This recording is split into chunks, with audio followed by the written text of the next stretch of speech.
दोस्तों, एक बार फिर से आपका स्वागत है। फ्रेंड्स, आजकल बहुत गहमा गहमी है और कोरोना का कहर बढ़ता ही जा रहा है। इस बीच हमारे बहुत साथियों ने इस बात का प्रश्न उठाया था कि फैमिली पेंशन के बारे में क्या हुआ और फैमिली पेंशन अभी तक क्यों नहीं हो रहा है। फ्रेंड्स, ये सच है कि फैमिली पेंशन के बारे में बहुत डिले हो रहा है और अभी तक मिनिस्ट्री ऑफ फाइनेंस ने इसका अप्रूवल नहीं किया है। लेकिन साथ साथ ये भी सच है कि 25 जनवरी 2021 को आईबा ने अपना डिटेल प्रपोजल फैमिली पेंशन के बारे में, जैसा कि इन प्रिंसिपल सैंक्शन आपके 11 बाईपार्टाइट में हुआ था, यानी कि 11 नवंबर को, उसके आधार पर डिटेल्ड प्रपोजल 25 जनवरी को मिनिस्ट्री को भेज दिया था। और ये भी खबर थी विश्वस्त सूत्रों से कि मिनिस्ट्री द्वारा जो भी क्वेरी रेज किए गए थे, उन क्वेरी का जवाब आईबा ने टाइम टू टाइम पहुंचा दिया है। यानी कि फाइल्स का जो क्रॉस्पॉन्डेंस का वर्क है वो टोटली कंप्लीट है।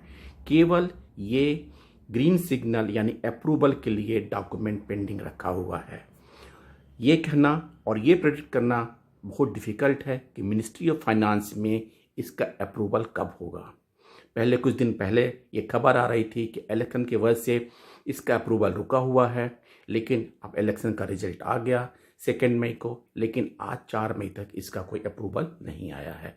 गवर्नमेंट क्या सोच के अभी डिले कर रही है इस बारे में, और ये कब तक आएगा ये एग्जैक्ट प्रिडिक्ट करना बड़ा डिफिकल्ट है। लेकिन ये निश्चित है कि ये जो इन प्रिंसिपल सैंक्शन हो गया है, इसका अप्रूवल आना है, लेकिन ये 1 हफ्ता भी लग सकता है, 1 महीना भी लग सकता है। फ्रेंड्स, अगर इस बारे में कोई भी अपडेट जानकारी मिलती है तो मैं ज़रूर अपडेट करूंगा। और रह गया पेंशन अपडेशन के बारे में, तो अभी इसके बारे में कोई चर्चा नहीं है, इसलिए इसके बारे में ये कहना कि आने वाला है नहीं आने वाला, ये गलत होगा। अभी इसके बारे में कोई भी इनिशिएशन नहीं हुआ है। इसके अलावा कोविड की वजह से बैंक एम्प्लॉइज़ की थोड़ी दिक्कतों का सामना करना पड़ रहा है, और इसकी वजह से कुछ बैंक अपने एम्प्लॉइज़ को सुविधा देने के लिए नए नए स्कीम्स जारी कर रहे हैं। ऐसे में ये भी कहा जा रहा है कि कुछ स्टाफ लोन्स, यानी कि बैंक ऑफ इंडियन बैंक ने और कैनरा बैंक ने स्टाफ लोन के बारे में कि 1 महीने का एडवांस इंटरेस्ट फ्री दिया जाए, इसके बारे में अपने गाइडलाइंस जारी किए हैं। इसके अलावा यूनियन बैंक ऑफ इंडिया ने अपने ऑफिसर्स के लिए जो उनके फर्नीचर आइटम प्रोवाइड किए जाते हैं, उस आइटम्स में ऑक्सीजन कंसंट्रेटर को इंक्लूड किया है, और इस तरह से उनके ऑफिसर्स एम्प्लॉय इस आइटम को अवेल कर सकते हैं। लेकिन क्लरिकल कैडर के लिए, अवार्ड स्टाफ के लिए बैंक ने ऐसा कोई प्रोविजन नहीं रखा है। इसके अलावा सेंट्रल बैंक ऑफ इंडिया ने अपने वैक्सीनेशन स्कीम के बारे में इंसेंटिवाइज करने के लिए, यानी कि अगर जिस जोन में अच्छे वैक्सीनेशन होंगे स्टाफ के, उनको रिवार्ड देने के बारे में बात किया है। और इसलिए उन्होंने एक reward and recognition scheme for promoting vaccination to our staff start किया है, और इसके तहत यानी कि सारे एम्प्लॉइज़ को वैक्सीनेशन जल्दी से जल्दी हो जाए, उनको मोटिवेट करने के लिए ये स्कीम जारी किया है। इसके अलावा सेंट्रल बैंक ऑफ इंडिया ने एक detailed broad guidelines on treatment of absence of staff due to कोविड-19 के बारे में जारी किया है, यानी कि किन किन को स्पेशल लीव की सुविधा मिलेगी, किन कंडीशन से मिलेगी, और वर्क फ्रॉम होम करने के लिए उन्होंने किस एम्प्लॉइज़ को, यानी staff members suffering from cancer, pregnant women, staff members who are persons with the disability PhD, वो सारी गाइडलाइंस जारी की है कि कौन लोग वर्क फ्रॉम होम कर सकते हैं। फ्रेंड्स, ये सब बातें अच्छी हैं, क्योंकि हमारे स्टाफ गढ़ जो हैं वो बड़े क्राइसिस में काम कर रहे हैं, और एक ना एक दिन बुरी से बुरी खबर आ रही है। इसलिए आप भी सेफ रहिए, अच्छे से काम करिए, और जो गाइडलाइंस हो, यानी 50% का प्रेजेंस हो तो 50% प्रेजेंस के हिसाब से काम करिए, और सेफ्टी के सारे मेजरमेंट यूटिलाइज करें।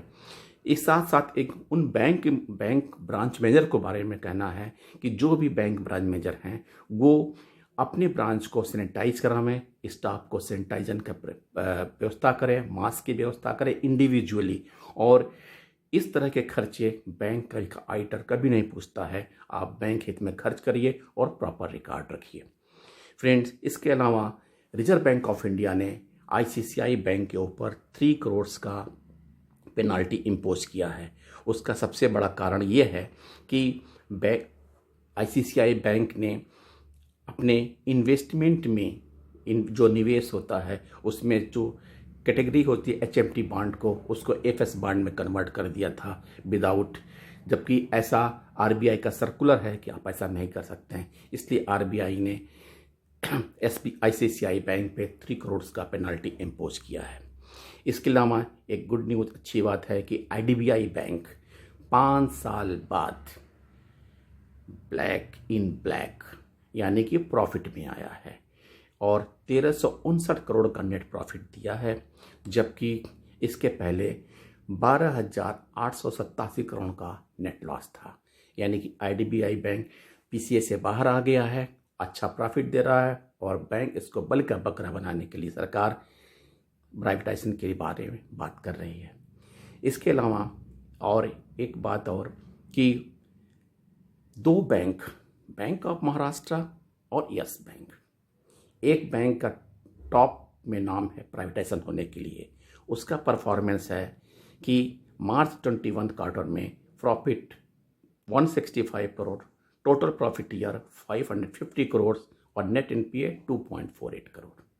और दूसरा एक बैंक प्राइवेट बैंक है जो मार्च 21 का लॉस है 3,788 करोड़, नेट लॉस है फाइनेंशियल 2021 का 3,462 करोड़ और एनपीए है 15.40 और ये बैंक प्राइवेट बैंक है। इसके बावजूद भी हमारा बैंकिंग तंत्र, हमारी सरकार कहती है कि हम जो अभी हमारे बैंक परफॉर्मेंस अच्छा कर रहे हैं उनको हम प्राइवेटाइज करेंगे। किस आधार में, क्या सोच है, ये बैंक का ये सरकार का थिंक टैंक ही बता सकता है, परंतु ये उचित नहीं होगा। और Bank of Maharashtra has given a good performance on as of March 21, जो कि एक मिसाल है। तो फ्रेंड्स, आज बस इतना ही, फिर अपना ध्यान रखिएगा। थैंक यू, स्वस्थ रहिए, घर पे रहिए।